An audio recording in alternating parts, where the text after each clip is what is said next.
Hi everyone, in this video I will show you how to fix World App failed to fetch data. So first things first, you have to make sure that you're connected to a stable internet. Make sure you're connected to a stable Wi-Fi or mobile data network. Try switching between Wi-Fi and mobile data. Next, restart the application. Close the World app completely and reopen it to see if the issue clears.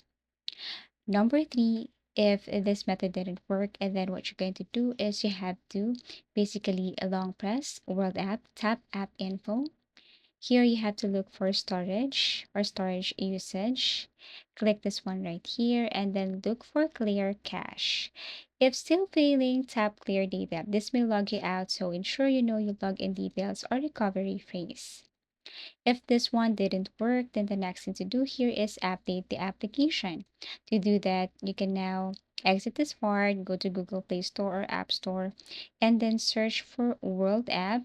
Now here, if you see the update button, when you search this one, you need to tap on update to install, fix bugs, and improve connectivity. And lastly, reinstall the application. So if this one didn't work, you need to uninstall World app and then reinstall it again. And basically that's it. Thank you for watching and see you again in our next video tutorials.